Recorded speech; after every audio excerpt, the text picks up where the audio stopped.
We're live. Yes, we are. Okay. We saw Wonder Woman. We did, yeah. Stop rustling my garbage. Sorry. I'm waiting for viewers to pop up on here. There we go, 3 people. Good All right. Sorry, let me just do my usual thing on here. Okay, there's the chat. Oops, wrong channel. Oops, sorry. All right, there goes the chat, so everything's good.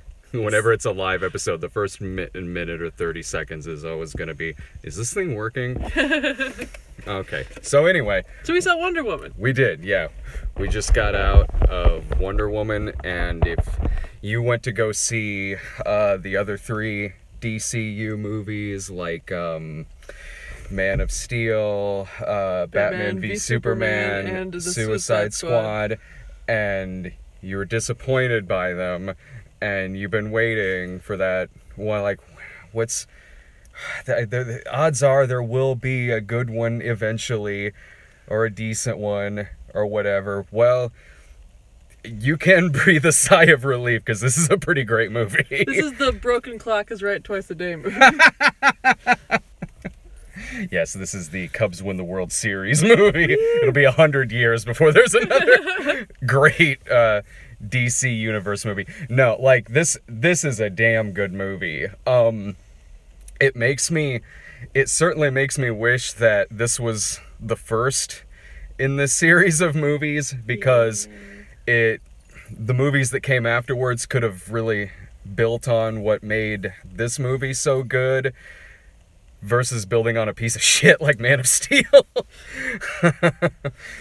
Wonder Woman was easily my favorite part of Batman v Superman. No, yeah, she was very good in that movie. So I was looking forward to this movie to some extent, especially because the previews looked pretty good. Yeah. But I was with a lot of trepidation because I hated the 3 movies that I saw. Sure. So I was happy that this one was so good. I had some complaints, as you will. I do too. But on the whole, absolutely go see it.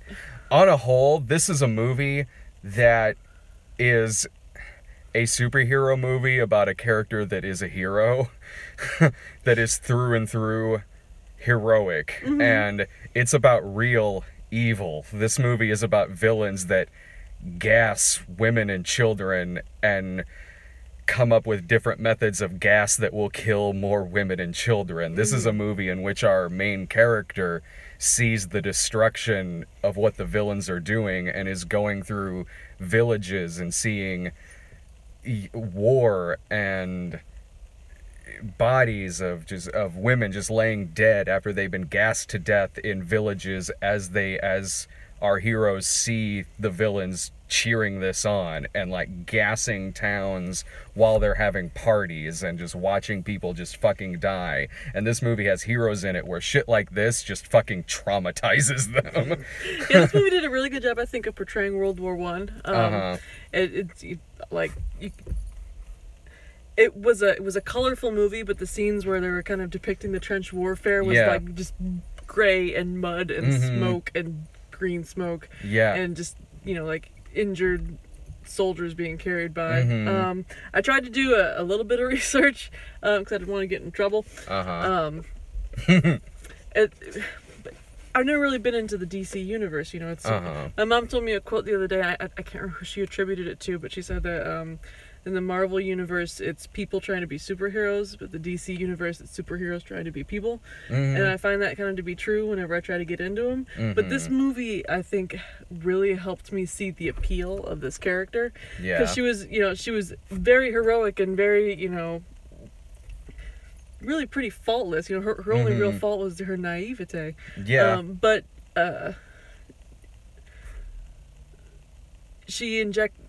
Gal Gadot did a fantastic job, and she injected a lot of humanity into what was intrinsically like a god character. Yeah.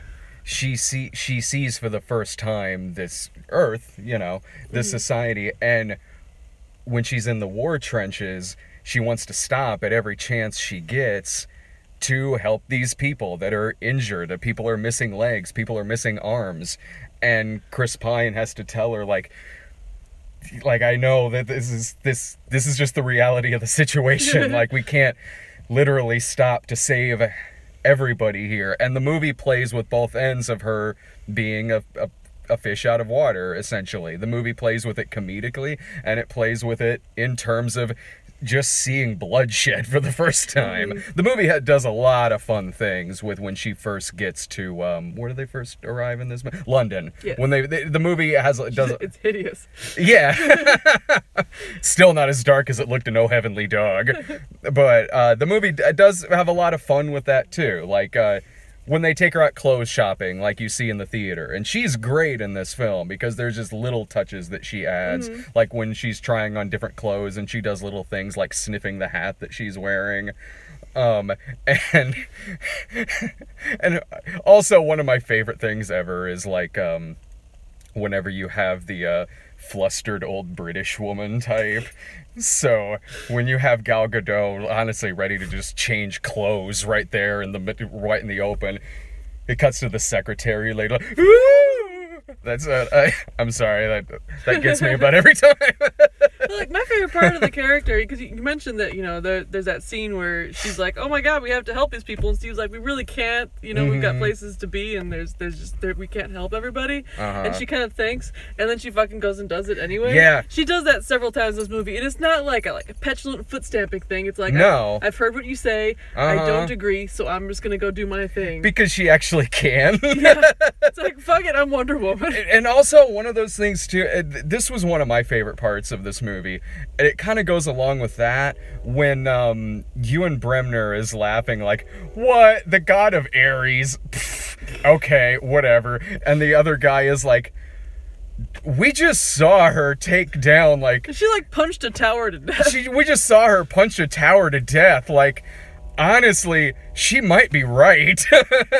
This god of Ares she's talking about, look, after what I just saw, odds are it might exist. This movie has some of the most badass stuff that I've seen in a superhero movie. One of them is that tower part. Holy shit. First of all, it was already badass before then because, yeah, it's Chris Pine saying, like, this is just kind of the reality of war. And then that leads into Wonder Woman just punching her way across no man's land and liberating a little German village. In, like, minutes. And, like, yeah, totally takes down no man's land. Like, it's nothing, and it's amazing. And there's this insanely badass part involving a sniper in a tower. Oh, can I? One of my favorite things about that scene, because it's super badass, but it harkens back to earlier in the movie when Chris Pine's character is watching the Amazonians fight German soldiers, and they did this move where, like, two of them, like, the queen shot a shield, and then two of them, like, held the shield up, and she kind of, like, used it to bounce onto a guy to death. And so he got his guys over and did the shield thing, trusting that she'd know what he was doing and remembering it from before. So that he was, like, paying attention and is a good, you know, that, like, it's a good team member. And I really liked the relationship between those two, and I think that moment kind of encapsulated that. Yeah, I like the relationship between all the characters in this movie, because eventually it starts out as a really cool, like, Amazon woman movie, and then turns into a really cool war film as well. And so it gets into, like, this ragtag group of soldiers that have to go behind enemy lines and do some spy shit. This movie is so good with characters, because within minutes, you really feel like you know a lot about these people that we're being introduced to. Whether it's the drunk Scottish guy who has some, you know, haunting nightmares and shit like that, or even dude who, like, wanted to become an actor, but then, you know, the war and everything. It gives you all these little information about these characters, and it doesn't do it just all at once. It does it throughout the movie as well. For instance, Ewan Bremner breaking out into song at the one point, and the guy says, like, oh, he hasn't sung in years. Little things like that it does well. It has something that the other movies in this series don't, which is focus. It does, like, hardcore. And it's not one of those instances where it's like, okay, this movie's good because it's better than the other three. No, this is legitimately a fucking good movie. Yeah. So I could complain about the thing I was complaining on, and I this is my first time doing one of these live streamy guys, and so I don't, like, do you guys try to avoid spoilers when you do it? No, we review it the same way we review anything else. Spoilers ahoy! So at the end, I think, because you mentioned that the movie has good focus, and it does, but at the end, I think that it dumbs it down too much. Yeah. To the point where it's just, because, like, they're in World War I time, and when Wonder Woman is in Batman v Superman, she doesn't have, like, a grandpa boyfriend. So obviously Steve Rogers dies, and he Steve Rogers, Steve whatever the fuck his name is. Chris Pine dies by, like, taking out the plane with the death gas on it, and she sees that, and she has her, like, no moment, and, like, bonks some stuff over and gets all her god powers, and basically, like, starts screaming love, and the bad guys over in the other corner screaming rah, and it's like the worst battle banter I've ever heard in my entire life. Yeah, I was fine with the love angle. I thought they had great chemistry together in the movie, and also I like too that, like, these two characters have been through some shit. I'm like, I understand. I didn't have a problem with them ending up together. They always end up together. I had a problem with all of a sudden, like, love, like, man on woman love is the thing that unlocks her powers, and that's, like, apparently that's the impetus for everything that she does in the modern times as well, when she's having her Doogie Howser computer moment. And then meanwhile, like, Ares is just, join me. Like, I had a problem with people are gods who've been alive for thousands of years. I think you'd have more complex concepts in your brain to scream about. But, like, again, that was my only kvetch about this movie. I that was my least favorite part of this movie too. Not so much necessarily that specifically, like, for that reason, even though I'm absolutely in the same ballpark you're in, because it was suddenly in the last 15 minutes, the fight, when it gets to the fight between Wonder Woman and Ares, it's the worst part of the movie. Yeah. When that happens, suddenly you are sitting there like, there's Batman v Superman creeping into this movie, there's the last act of Man of Steel, albeit without as much, like, killing civilians, but, like, there's suddenly, here's this styling of movie creeping into this, and I get stylistically, I'm sitting there watching it and thinking, okay, with the fact that this movie is suddenly turning into Mortal Kombat, I was like, stylistically, okay, if you need to get to this point in the aesthetics of it and how the special effects look and how they're leaping everywhere, I'm like, alright, I guess that is kind of something we've seen in all three of these movies, and if that's the style that they're gonna end up at in this, I'm like, alright, that's maybe just the style that's going through all these movies. It's not one that I prefer, but okay, if you need to get to this point, fine, but then they started talking, and I'm like, I'm like, all of the other action sequences in this movie, I loved so much. No one was talking. She was just slow motion punching her way through a garrison of Germans. It was fantastic. And at the end, there's a style of video game where, like, I'm thinking specifically of Kingdom Hearts 2, if you guys have played it, where at the beginning they show, like, the main character with, like, all their superpowers, and then he gets bonked back down again. You have to start leveling up like you're playing a regular video game. But, like, the scene where it's like, ooh, look how powerful he is, it's just this, like, mess of combos and high kicks, so you can't actually see what's going on, and it's just up its ass about what the characters can do. And that's kind of what that fight scene at the end reminded me of, because it was just, like, him wearing Melty Man armor that was just kind of clunky and wrong, and her just, like, screaming things at, like, him and her own fists and the tank in her hands. It reminded me of Batman v Superman, of Man of Steel, of Suicide Squad to an extent, which would have been fine if, I mean, look, there's a much better movie surrounding this that surrounds the Batman v Superman fight in that movie. Yeah, it didn't end with them both finding out that their mother's name was Martha. But the dialogue in this sequence is not that much better. Yeah. Like, you have a villain that more or less says, resistance is futile, Diana. Like, I may be switching a couple words around there, but lead character's name and futile were definitely in the sentence. And, like,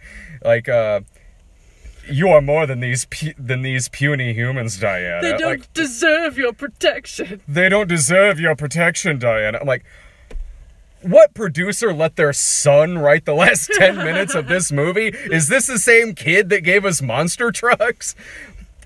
So, but through that, it was cutting to things that were more interesting. It was cutting back to Chris Pine and his group during this. I liked one thing they did where you see a conversation between Chris Pine and Wonder Woman, and you don't hear what they're saying, but then later it cuts and shows it again, and you actually hear what he says, and you learn some context for some things that are going on.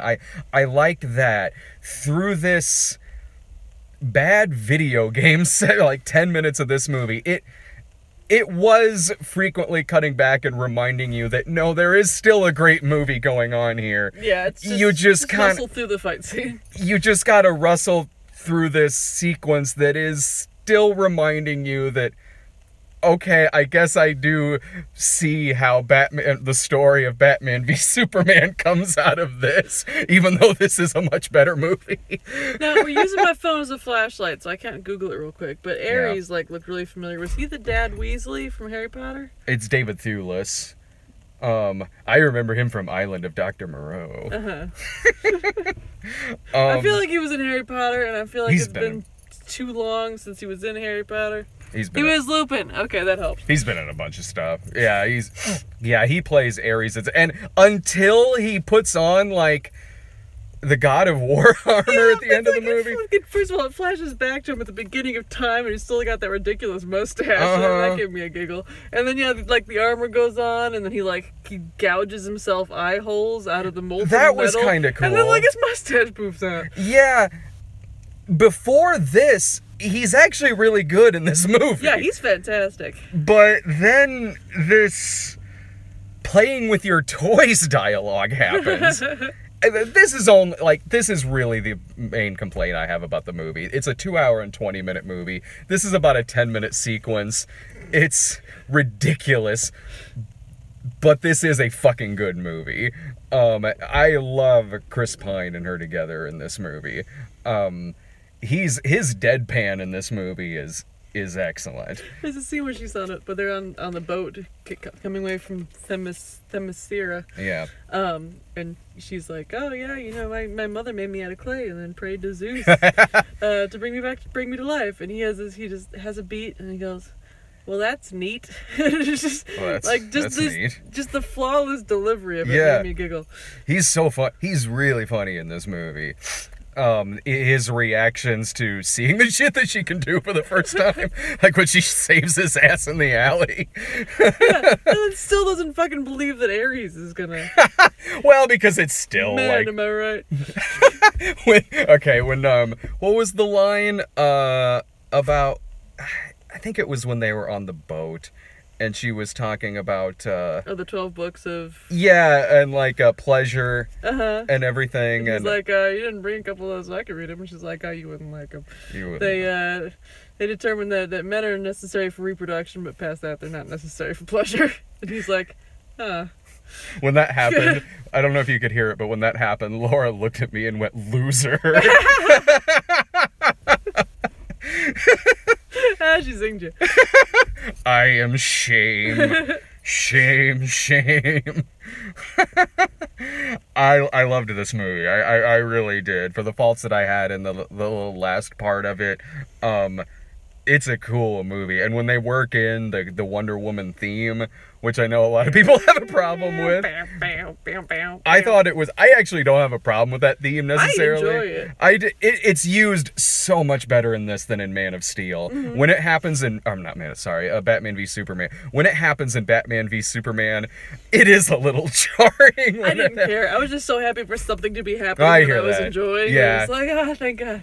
Like, when that happened... Power chords wash over me. When Brian and I saw that movie and that happened, it felt like it was supposed to be an applause moment in which no one there was applauding. It was odd. It was really jarring to have that happen. But when the music kicks in here, it's blended in with the other music that they're doing as well. It fits along with the fight scene super well when they put that in there. Admittedly, I don't really have a problem with that theme, not nearly as much as a lot of other people do. I appreciate the fact that it's a superhero theme that I instantly recognize, which I don't see a lot of nowadays. Yeah. Even in superhero movies I love. It's thoughtful and it's driving and it plays well over a battle scene. Yeah, it got did. some sweet electric violin in it. So Yeah. I'm always down for that. Mm-hmm. Anything else? No, it's so good. Go see it. Yeah, this is... I really want these movies to keep being good. Mm-hmm. Like, I do. As much as I didn't like Man of Steel or Batman v Superman, I didn't walk into those movies wanting to hate them. No one wants to walk into a Batman v Superman movie wanting it to be a piece of shit. Mm-hmm. So if they realize what worked so well in this movie and what didn't in the others, then they'll have something after this movie. They really will. I do hope they continue being good after this. What do we feel worked in this movie? I mean, focus. It has focus. Uh-huh. Like that, honestly, focus and character. And it's not sociopathic either. Yeah, I think likability of the characters was a big component for me, because I could give a shit about Batman or Superman and Batman v Superman, but like her, I was like, oh no, she's gotta leave her mama, and that was like 10 minutes into the movie. So yeah. I think that like that degree of audience empathy, is that what I'm looking for? It's something that they really need to work on. Yeah, and honestly, like I didn't hate Suicide Squad as much as a lot of other people. Like most people did, and that movie's a fucking mess, don't get me wrong, but what kept me from disliking that, I really don't dislike that movie. I might have called it a rental in the review, and I would say that now, is that at least that movie was trying to have fun. It was trying to kind of give these people personality and whatnot. But that movie was edited like fucking garbage. But at least Will Smith said some funny stuff every now and then. Like, so, yeah, I think if they really look at what worked in this movie, what didn't in the other ones, I wish it didn't take them 4 fucking movies to do it, but hey, you know, I'm hoping for the best with Justice League. Do we count Green Lantern? Because if we're counting Green Lantern, then 5. No, because that's not in the same universe as this. It's not? No. Because Green Lantern's DC. Well, it is, but I mean, so is like Christopher Nolan's Batman movies, but they're not. Those are also canonical. Yeah, those are DC movies too, but they're not in the same universe. He married Catwoman and went to France. Yeah. And then he got bored with that, and so he turned into Ben Affleck and built a Robo-Bat suit. That's not true. Like, we know that Ben Affleck is Michael Keaton's Batman. That's a nuts? Come on. Exactly. I loved Ben Affleck as Batman. Like, I didn't like that movie, but I loved Affleck as Batman. He was a shining star, I will admit. Because he was playing the Keaton Batman, who's my favorite Batman. He just got plated with metal. Such a dick. So we're going to talk about the Justice League of America preview, but you want to do the rest of them first? Yeah, totally. So we talked about Valerian. It looks very good. Hitman's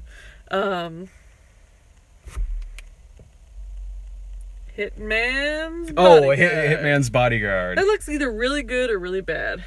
But regardless, Ryan Reynolds will still be hilarious. He's always hilarious in everything he's in, but he's not always in good movies. No, he's not. Like, he's one of those actors that where, like, for every really good Ryan Reynolds movie, there's a few bad ones, but he's good in all of the movies. Like, when it's something shitty, he's still good in them. This movie, I think that movie looks like it'll be a good one. Yeah, well, that one comes out the week of my birthday, so I'm gonna be on vacation. Nice. Transformers Last Night. I told Brad in the theater when it popped up, like, every time the preview for that comes up, I'm like, did they make a sequel to Season of the Witch? Because it's for some reason just knights fighting in a field for the first 30 seconds. Oh, that doesn't look like... that first part of that trailer looks like King Arthur. You know it's King Arthur because giant Ron Perlman with a cigar is standing in the middle just chuckling like crazy. I love him in that movie. It just feels like witch season. I don't remember any of the actual lines from the movie. I love that movie. Okay, Atomic Blonde. That looks really good. Yeah, that's got a director behind it. He's one of the co-directors of John Wick. And we know he can direct great action, so that looks fun. I'm excited for that. It's just a little thing, but the comments went away. I liked that the tagline that came up for, like, it was like, this year vengeance is atomic. It wasn't like, this year vengeance has tits, or like, it's hard to kick in high heels, but she pulls it off. God bless her, little lady, so on and so forth. Has there been a tagline like that since, like, 1983? I don't know. And I don't want to say it's a prevalent problem, but I will say that in my mind, when it said this year, vengeance, I'm like, please don't say have tits, please don't say has tits, please don't say has tits. And it didn't, and I was glad. If the movie actually had the balls to say that, I would be like, okay. I don't know if it'd make me mad. I'd be like, sure. What? They just ripped that tagline from Mannequin 2. Tits of Vengeance. Tits of Vengeance. I think Mannequin 2, Tits of Vengeance. I think I might own that movie. I think you might have made that movie. Yeah, I think I did. Dave was awesome. A body. My God, a body. And it has tits on it. That's classic Dave dialogue. That's my favorite line out of any movie you've ever done. We did this movie, like, this didn't have a script. This was something Dave and I did in high school one afternoon because we were both bored, and we played, like, House Robbers or something like that. And wasn't that the one with reports of apes and ape-like activity? No, that was me and Nick, and that was, like, me in a gorilla suit. Dave finds a body in the closet, and it cuts to just right in front of his face, and he just goes, "A body? Oh my God, a body!" I think the last syllable might have been cut off. I'll have to dig around for that. I might still have that. I might have to dig around for that tape. Okay, so I lost track of where on my arm we're at. Okay, Spider-Man Homecoming. Yeah, that looks same trailer. Same trailer. Looks good. Yeah, I don't know what that one says. Is it Justice League? No. Then we got this one. Oh, that mountain movie with Idris Elba. Oh, right. The mountain between us. It's like the space between us, a fault in our stars. Except now the teenagers are grown up. One of them's Idris Elba. Yeah. And there's a dog. That movie looks dumb. If your problem with Space Between Us was that it was space between them and not a mountain, I have the movie for you. I don't think it looks that bad. It looks like it'll be... It looks like the kind of movie too. In the trailer, I was like, you know what was a good movie? Ooh. The Revenant. I'm not watching that. It's all harrowing and stressful. It does look stressful. Blade Runner.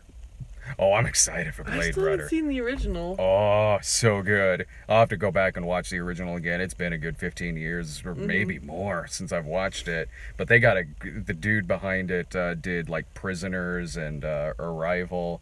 Like, I'm super excited for Blade Runner. It was my understanding when my hair was like platinum blonde that I looked somewhat like Daryl Hannah from the original one. Yeah, I could see that. That's sad. I was about to say, I think wasn't Doug Benson an extra in that movie? But no, that was Captain EO. He was in, I think, Return to the Living Dead Part 2 as well. Uh-huh. You gotta have your hair blonde again when we go see Blade Runner. Dude, that fried the shit out of my hair. I only pulled it off because it was so short I could just cut it off. Okay, so Justice League America preview. I will say that when it ended, I was cackling with laughter because in anticipation of how mad Dave's going to be when he watches it. Because Aquaman, played by Jason Momoa, who he's already mad about, shows up and he's like, "Hey, you're the Batman, bro. What's up, dog?" I'm chill. I can dig it. And they're like, I can dig it. That was the loudest reaction I've ever heard you have for a trailer. This was so funny because this is the preview screening for Wonder Woman. So it was a packed house. The trailer for this movie ends, and Sarah's sitting there next to me, laughs so loud. It just goes, Dave's gonna be so mad. He's gonna be so mad. My husband nerd rage is one of the joys in my life. I hope it's good. I hope the movie's good.